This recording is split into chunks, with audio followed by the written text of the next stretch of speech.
Hi everyone, welcome to this new project. Let me remind you how we ended up here. 3 weeks ago, I started a new concept on this channel where we would try to create a game together, my community and myself. I started by selecting at random a few game genres and mechanics, generating 9 game genre plus mechanic combinations. I submitted these combinations to you through polls, and one combination emerged out of these polls, which is dungeon crawler plus automation. In order to help us narrow down the scope of the game even more, I set up an asset pack poll where you would decide which asset pack would have a central role in our game. The winning asset pack was crafting and professions. With this out of the way, we could then start brainstorming. So I created a Discord channel, and in this server we've been brainstorming on the game. I've been submitting a few major decisions through polls. Now today I think we have a pretty clear idea of the game we want to build. I'm going to try to build this project in 20 to 30 working days, so we better get this started right now. Let's go!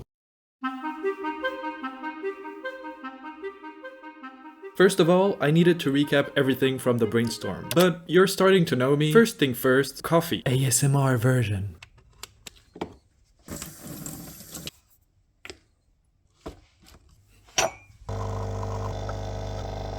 Our game is set up in a beautiful overworld where the player character might stumble upon a few dungeons. So let's say he enters one of these dungeons and completes his run in, I don't know, 10 minutes. During this run, he managed to extract 50 crystals, and he also saved 3 terrified captured humans. Back in the overworld, the player can start building his factory and hire some of the humans he freed to work in his factory. Don't get me wrong, this is a paid job. You have to feed your workers in order for them to keep working in your factory. The player may also want to assign one of these freed humans to rerun the dungeon using the exact same time and resources collected during the player's run. So this little human is called a dungeoneer, and let's say he has 50% efficiency. This means he will be extracting 25 crystals every 10 minutes. I can't take credit for this specific core mechanic since it emerged from the brainstorming session in the Discord server. This idea is bloody awesome. It just perfectly merges dungeon crawling and automation. So this acts as a material source for our factory. Now what will the factory produce? Well, different ideas emerged from the brainstorm, and I submitted all these ideas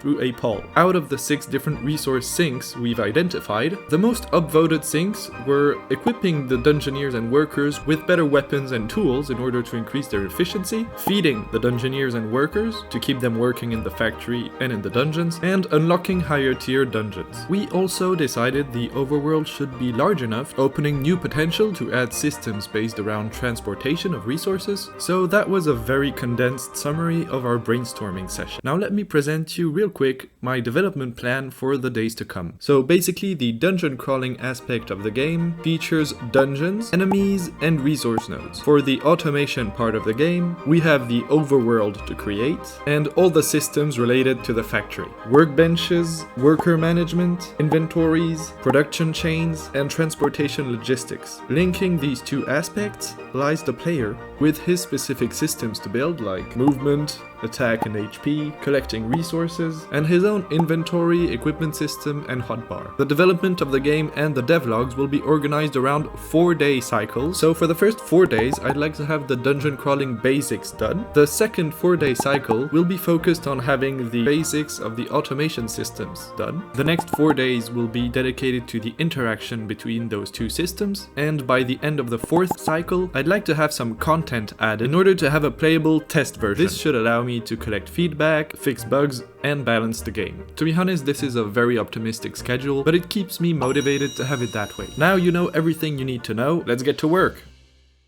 So what would a dungeon crawler game be without a dungeon, right? The very first thing I wanted to do was the dungeon generation algorithm. As I want to keep this simple, I decided to do a one-dimensional dungeon, so the player will continuously be moving from left to right. I started by creating the most simple template room to test my future generation algorithm. And seriously, in the assets I'm using, there are so many beautiful and colorful ways of building a dungeon, and I chose the asset pack with the most dull color palette. This whole devlog will be using this color palette, so if you're more into bright and joyful colors, don't worry, they will come later. I promise. Anyway, to get my dungeon algorithm working, I set up 2 points, 1 point for the entry and 1 point for the exit. The goal is to stick the rooms together using these points. Let's press play and let's go, it's working. Wait a sec. Oh no. So I fixed my basic math knowledge and I got this working, I think. In order to be sure of that, I created another room template which has a different width. And yeah, I might have been a bit too optimistic there. So I added these transitions between rooms, fixed my basic math knowledge for the second time, and now I think it really works. So we now have a very basic dungeon generation algorithm. The next thing on the list is to add the player character. I started game dev around 9 months ago and I consider I'm starting to have some knowledge, but that was my first attempt at building player movement. What the actual hell? And that was my second attempt. Tough start. Okay, so I fixed it, added some basic animations, and it immediately looked better. I then started working on a system to handle the camera transitions between the different rooms. I basically added these colliders at the entrance and at the exit of every dungeon room, and when the player collides with them, the camera should move to the next or to the previous room. For those of you unfamiliar with Unity, in my devlogs you might see these two panels separated. On the right view is the game view, it's what the player sees when he's playing the game, and on the left it's the scene view. That's more of a developer friendly view where you can see some invisible items like the colliders. This system was just a bad idea from the beginning because as you can see here, when the player goes back to the previous room, he hits the previous room's collider that brings the camera to the next room. Day 1 was really a tough start. To finish the day, I fixed this bug, and I also set a camera zoom value for each room type, so that the camera covers the whole room. That was it for day 1, and proud of my camera system, I published my progress on my Discord server, and the feedback I had from my community was that the camera transitions didn't feel very smooth. Someone asked if I was using Cinemachine, and yes, indeed, I am using Cinemachine. And this member asked a very pertinent question. If you're using Cinemachine, why are you making your own transitions? Well, yeah, I guess you're right. I spent almost 1 hour building this system I knew from the beginning would bring up some bugs like now or later, and this guy came out with a very clever solution that I will implement on day 2. Day 1 was not as smooth as I expected it to be, and my morale at the end of this day was clearly not at its highest. I think it also has to do with the fact I'm building my first Steam game, Hidden Tactics, and this project is at a much more advanced stage. So starting an empty project with nothing does feel a bit, I don't know, empty, void, dull, especially when facing bugs so early in development. By the way, I'll soon be releasing a video presenting my Steam game, but if you can't wait to see what this game is about, you'll find a link in the description to the Steam store page. Your wishlists are always appreciated, and every one of them helped me climb the Steam algorithm, so feel free to head there and add it to your wishlist. Thanks in advance! First thing, I deleted my previous camera system. I built a new one, much simpler. Basically, each room has its own camera. I switch cameras by changing their priority. I also added a battle camera that would follow the player once a battle starts. I then added some ground texture to my rooms just for the sake of this devlog. And while I was doing that, I started thinking about the mob generation and spawning system. So let me explain you what I came up with. Basically, each dungeon will have a set difficulty. Let's say, for example, 100. Using a bit of math magic, I randomly split this 100 value between all the rooms in the dungeon. Then each room based on its set difficulty will spawn some mobs. Each mob also has its difficulty value, so basically the room will be spawning mobs randomly until it reaches its difficulty value. As simple as that. It's not very elaborate, but I think for the scope of the game, this should do the job. Now, in order to position the mobs in the room, I added some spawn points, and each spawned mob will be assigned a random spawn point. Finally, each mob will only be found in certain types of dungeons. So before spawning the mobs, the dungeon manager selects only the mobs that are specific to that dungeon type. And I was pretty proud because this system almost worked flawlessly. Should I change this game into a pinball game? It was now a good time to start thinking about the enemy movement. I've been slowly building myself a collection of assets that are super useful and they really accelerate the development of my projects. And one asset I've been using in almost all my projects is a pathfinding asset that uses the A* algorithm. It took a while to get used to it, but now that I'm comfortable with it, it just took me like 30 minutes to set this all up.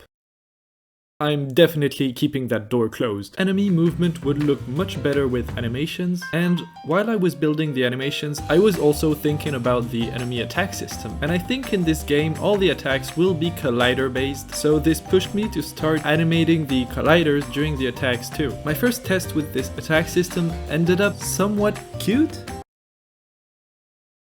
Aww. To finish the day, I started implementing the player attack system, at least the visuals, so the animations in the 4 directions for the character and for the weapons. What you don't see in this footage is that I actually created the system for switching weapons, and that switches the animator controller specific to that weapon. Finally, as you can see in that footage, I added a small visual indicator to show the player was hit. This also was done very easily using one of the assets in my toolbox.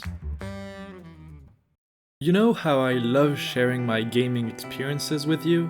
And I know you love it too. No one cares about your life, bro. The most recent devlog I edited was 3 months ago, and I'm a very curious gamer, not to say compulsive. I usually never finish my games, so I have so many games to share. I don't know where to start. Some of them I really enjoyed, some less. Some I spent tens of hours, some just a few minutes. But I still want to share the good and the bad, so let me start with a game that is tightly linked to this project's concept, because it also feels like a combination of a genre and a mechanic. I mentioned it in the first video of the series, Friends vs. Friends. Have you all heard all the whispers that say, come here, this is The perfect combination between a collectible card game and a first-person shooter. You heard right. Let me repeat that. A combination between a first-person shooter and a collectible card game. In this game, you face off your opponent in a 1v1 match. There's also 2 vs 2, but I didn't try it. And you use your set of cards to activate some buffs for yourself. For example, here, I just played a card to make my opponent's head bigger, helping me to land critical shots. Debuffs for the opponent, set up some turrets and defenses, and many other effects. Matches are fast and tense, usually a best of 3 rounds. Back to your hub, you can unlock new characters with your experience, and buy new card packs. This allows you to create your very own custom deck, and without even noticing it, you're back in for another round. To be completely honest with you, I didn't play this game a lot. I don't know why, I think I just got caught up by other releases. Or maybe because the name of the game is Friends vs. Friends and I have no friends. But the idea behind this game is genius and very well implemented, especially at its price tag. So if you're interested, definitely go check it out.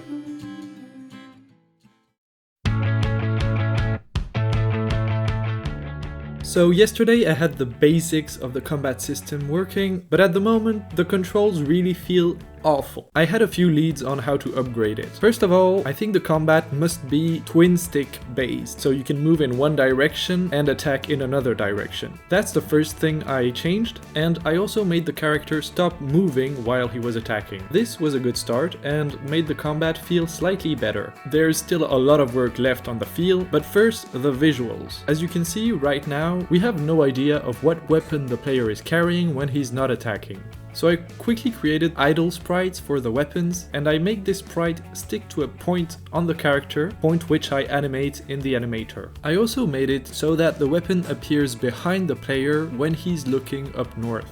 I then set up the exact same system then for my mob attacks with colliders. Different weapons will have different colliders, and here I had it. My basic player attack system was running. Not very smooth, but running. I added some satisfying health bars pretty easily just by reusing a system I built for my Steam game. And then I realized my attack system was completely broken. I have to block the character's watch direction while he's attacking. I use the animator state in order to communicate to my player movement script that he should stop moving and looking around when the attack animation is playing.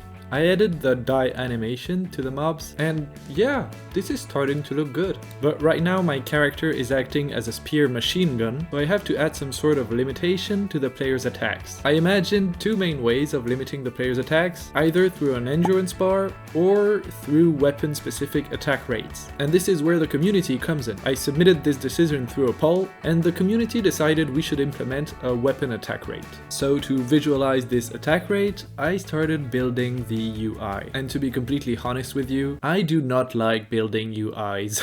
It's really not the most fun part in game development. But I got this UI done, I linked it to the player's health system and the weapon's attack rate system, and I think now all the ingredients were in place to link these new systems to the dungeon management system. So now the next dungeon room will open only when you clear the current dungeon room from all its mobs. And right when I thought everything was running well, I realized everything was not running well. My enemy AI was kind of broken, so this was the perfect occasion for me to dive into this asset I bought a few months ago, and I never had the occasion to use it yet, which is the Behavior Tree Designer. Mastering this tool should allow me to create much more complex AI in the future, so the first task was to replicate the AI I built through script using this new asset. So I started eating up those tutorials, and there are some boring tutorials out there, and I'd say this one really shines at being boring. A little bit closer to the cube, so the very first frame it will see the cube. So the very first frame Can't see object will return success, and then it will start seeking towards the In the previous video we went over the sequence task, and now we're going to go over the selector task. Ask the branch that's lower from the current branch, and this can see object task return success. So I gave it a shot, and here's the most basic form of behavior tree you can have. Basically how this asset works is that you create scripts for every one of these nodes you see here. So I have this script running to check if the player is within the aggro range of the mob, and this other script running to make the mob move towards the player. The behavior tree just allows you to organize all of this in a very visual way and without going through thousands of if-then loops. And so here, once the player enters the aggro range of a mob, the condition is valid and it can then run to the second node, which is move towards the player. This is what the full behavior tree looks like now. It's actually pretty basic. They just move towards the player if he's within aggro range and attack the player if they're within attack range. Back to my pathfinding system, I had this feeling that when there are many enemies in the scene, they would just follow the player, run into each other and push each other, and I wanted to try something else. So first I set the mobs as obstacles too, to make them avoid just running blindlessly into each other. Obstacles here are represented in red, and they are used by the A-star algorithm to calculate a path that goes around them. And my first attempt was pretty weird, so I simply made the pathfinding grid node size much smaller, and this worked out well. I'm pretty satisfied with the enemy's behavior now. Back to my combat system. I know this feels a bit deconstructed, but that's how I actually work. I try building a very basic version of each system, and then I sequentially go back to these previous systems, upgrading them a little bit. So as you can see here, I added a small knockback to the spear attack, which I think is pretty cool. I don't know if I'll keep it on the spear, but now I have this knockback implemented. But at this moment I realized the game is very punishing and the player can't really land an attack without taking hits. That is simply because I set the mobs to attack right when the player enters their range. Just add a small delay before the first attack, and now the player can skillfully try to hit and run. The very last addition to the weapon system I did was to make it possible for some weapons to pierce through enemies and others not. That was actually pretty simple to add. Basically, every time you attack, the weapon keeps track of how many enemies it hit, and if the weapon cannot pierce, it will just deal damage to the first enemy it hits. After such a productive day, I had to share my progress on my Discord server, and I did that through a pretty fun screen capture.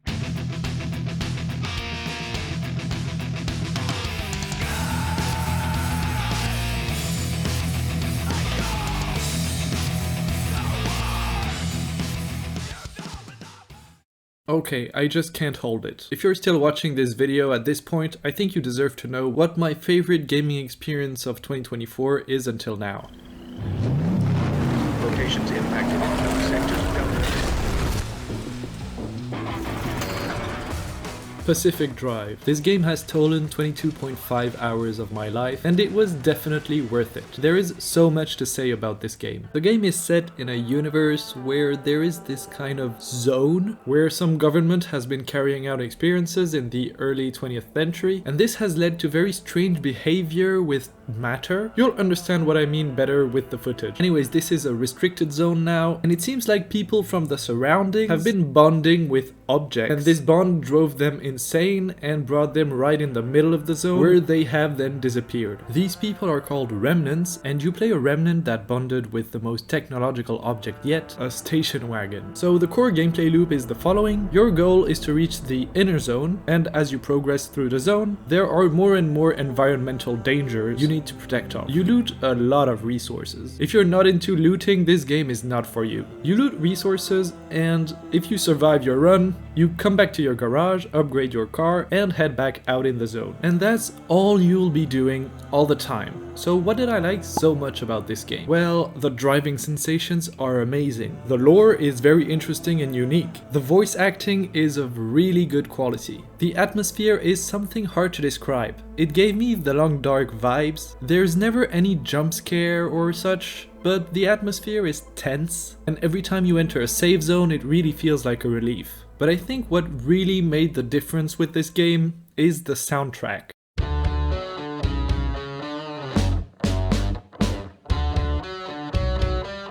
There are 20 amazingly good songs to listen to on your radio, and these songs kept me hooked to this game so bad, you really feel like you're on a road trip with these songs. You say I don't know. I grab your hand and tell you you're going way too slow. I wanna stop and shake you now. And by the way, while we're listening to this amazing soundtrack, if you're new here, consider subscribing to my channel. I'm planning at least 5 devlogs for this series, so you'll have plenty to watch. If you're really excited about this game and you want to take a step even further in this adventure, consider joining my Discord server. I'm trying to make you, my community, participate as much as possible on this project. It's never too late to join and to have a voice on what comes next on this game. What in the end made me stop playing is, I gotta admit, it gets a bit repetitive after 22 hours. And that's a shame because there are still so many upgrades I could have unlocked for my car, but I just didn't feel like going through the exact same process of looting resources. I wish there was a bit more variety in this part of the gameplay. But overall, it was such a unique experience, I can only recommend it. And I think I'll actually come back to it from time to time just to get some of those vibes again.